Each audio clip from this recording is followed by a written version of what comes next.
William Shakespeare, a name that upon hearing it probably made a bunch of people watching this video that were in high school shivers timbers. To the rest of the world, he needs no introduction, and in terms of his legacy in the film world, I think it's incredible that there can be so many different interpretations of his work. What the fuck? The movie I'm about to talk about today isn't actually one of his plays turned into a movie though, nor is it a straightforward biopic of the guy. If you want that, go search for the movie Bill. Alright, very good, very accurate film. No, what I have for you today, dear viewer, is the movie Hamnet. Hamnet is a historical drama directed by Chloé Zhao. It stars Jessie, Buckley, Paul Mescal, Emily Watson, and Joe Alwyn. The film follows the powerful story of love and loss that inspired Shakespeare's timeless masterpiece, Hamlet. I've been highly anticipating this movie, not just from hearing the critical reception of it, but mainly to check out Jessie Buckley in another role, as I think she's one of the great working actresses of her generation in the industry today. With that being said, I want to lead this review by talking about the performances, starting with Jessie Buckley. She's known for having roles in films like I'm Thinking of Ending Things and Men. I thought she did a fantastic job in this movie. I want to say that first and foremost, I absolutely think she deserves any awards and accolades for what she's capable of doing in this. The way she expresses grief is not only realistic, but incredibly gut-wrenching to watch unfold on screen. There are particularly striking scenes, notably where she gives birth to her children, which is mesmerizing to see her pull off, as well as she did while also being sad in a sympathetic way. Another moment comes later in the movie, which I don't know how I can say in this review, so fuck it. With that being said, I'm just gonna put a massive spoiler warning on the screen now, so if you haven't checked this movie out yet, I would say go do that now, and then come back to the video. The latter scene that I'm talking about, of course, is when her son dies. The pain she's in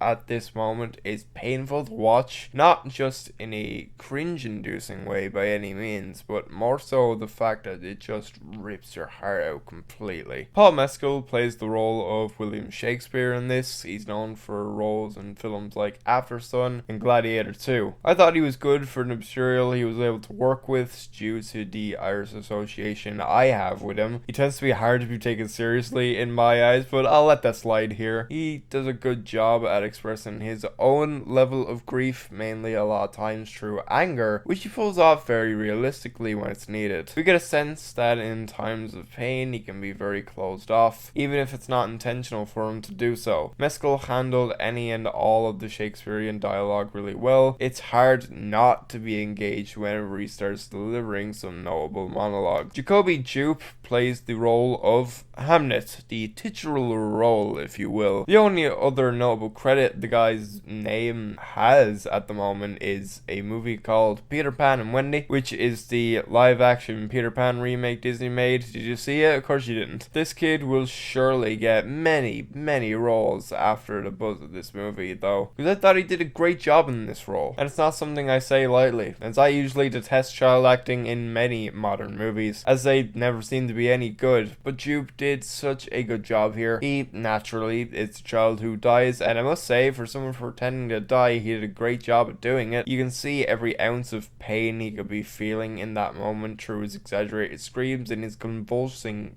mannerisms to match. It made for a really heartbreaking watch. Not only did this tug at the heartstrings, but certain line deliveries had an endearment to them which made you easily latch onto his character. I thought the story of this was nothing short of beautiful. Honestly, I can't speak on whether it's a good adaptation or not on the book it's based on, but I don't think it's a really good screenplay that was turned in here. The early mention of the Orpheus and Eurydice story, which in turn tied into the rest of the film, was a really nice touch. It got me and my girlfriend excited as the two of us saw it together. A big thing to mention about this movie is something maybe everyone is mentioning about it, which I will reiterate just to annoy you even further. This movie is an emotional train wreck. It will destroy you by the end of it. Even the hardest Alpha Sigma Gigachads, who claim to be completely unfeeling, will shed tears at this one. And I think it's heavily down to performances and certain things within the plot which make makes it such a hard watch. At the core of this thing, it's about family and having to do with grief. And I feel like these themes have a lot that general audiences can connect with very easily. The last act, basically being the Cliff Notes version of Hamlet, is a nice touch. And it's also just fun to see a somewhat period accurate version of the story on screen. The other references to Shakespeare stories like Romeo and Juliet and Macbeth were also really great additions too. Moving on, I want to talk about the cinematography of this movie, which was done by Chloé Zhao, who has been the director of photography on films like I'm Thinking of Ending Things and The Zone of Interest. I think a really great shout for the look of this movie is whether it's an interior or an exterior scene. Everything is mainly chosen to be lit with natural light. It makes the whole production feel pretty realistic without risking it of being flat, which was great to see. There's obviously cinematography techniques like when the intense scenes ramp up, they're mainly shot handheld through close-ups, which would make you feel really claustrophobic in most of the situations when they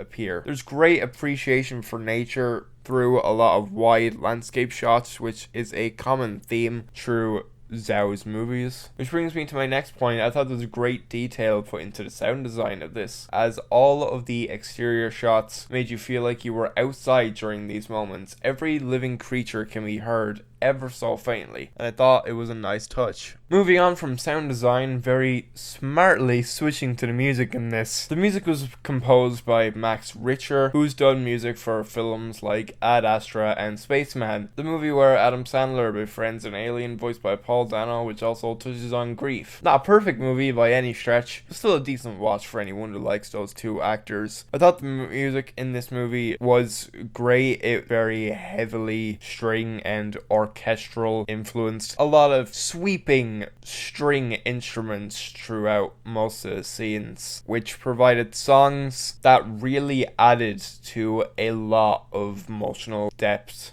in some of the heavier scenes. There's a particularly really striking piece of music during the final scene of the movie. When it happens, when it starts playing, I can guarantee you, when you go see it, there won't be a dry eye in your theater, including yourself. If you couldn't tell, I really like this movie. I've seen a lot of people complaining about it, calling it Oscar bait, calling it grief, misery porn, but I think it goes a lot deeper than that. It's obviously such a special story for the filmmakers, especially for a filmmaker like Chloé Zhao, whose movies in the past I really haven't gelled with at all. I don't think Eternals is a particularly good movie. I didn't really care for Nomadland all that much. I couldn't understand why it won the Oscar that year. I'm very sure the year it came out it won Best Picture too, and I couldn't fathom why, because I had only seen it after it won the award, and then I seen it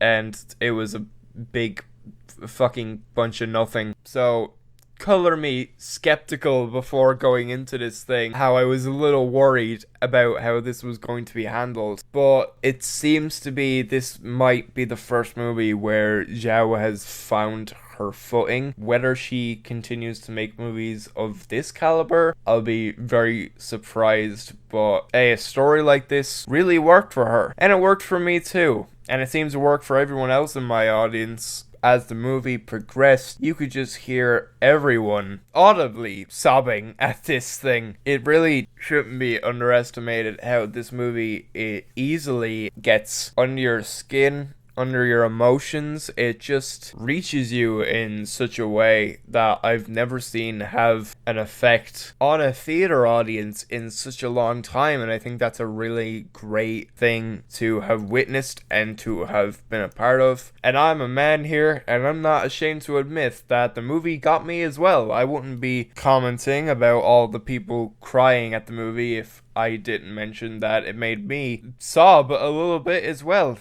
It just got to me. There's a really strong emotional core to this movie, and it works. It just works really well. With everything that I've said in mind, I'm giving Hamnet 5 stars. The performances are excellent, especially from the powerhouse performance from Jessie Buckley. I can't underestimate how brilliant she is in this from start to finish. She really blew me away with this one. It looks great. There's so many frames of this movie that just look really beautiful. There was a lot of dedication and care put into the look of this movie. You'll begin watching the movie calm and relaxed, but it easily sucks you into a whirlpool of emotion as it continues and as it goes on, and as it gets more tragic, you just let yourself get carried away by the emotion. It's almost as if the film, as it goes on, is telling you to let go and that it's okay to be upset by a lot of the things that are happening on screen without trying too hard to do so, which is something that I can really appreciate in a movie like this. Hamnet is currently running in theaters, at least in the UK and Ireland. I'm pretty sure it's probably running in theaters in America as well at the moment, since it is award season at the moment after all. So don't take it from me, but after everything I've said, if it hasn't convinced you to go see it in a theater, I don't know what else to tell you. Because this movie absolutely 100% deserves to be seen on the big screen. So get up, stop watching this video, get yourself to your local cinema, and go see this. Just go see this thing in the movie theater. I think it really deserves to be seen with an audience. It really helps get the effect that the movie is trying to go for a lot better. Sharing that experience with an audience, it's a very cathartic feeling watching this in a movie theater. It almost feels like everyone in the room is attending a funeral at some kind, and that aspect I think is done really well. I can't reiterate it any further. This is the movie that definitely deserves to be seen on the big screen.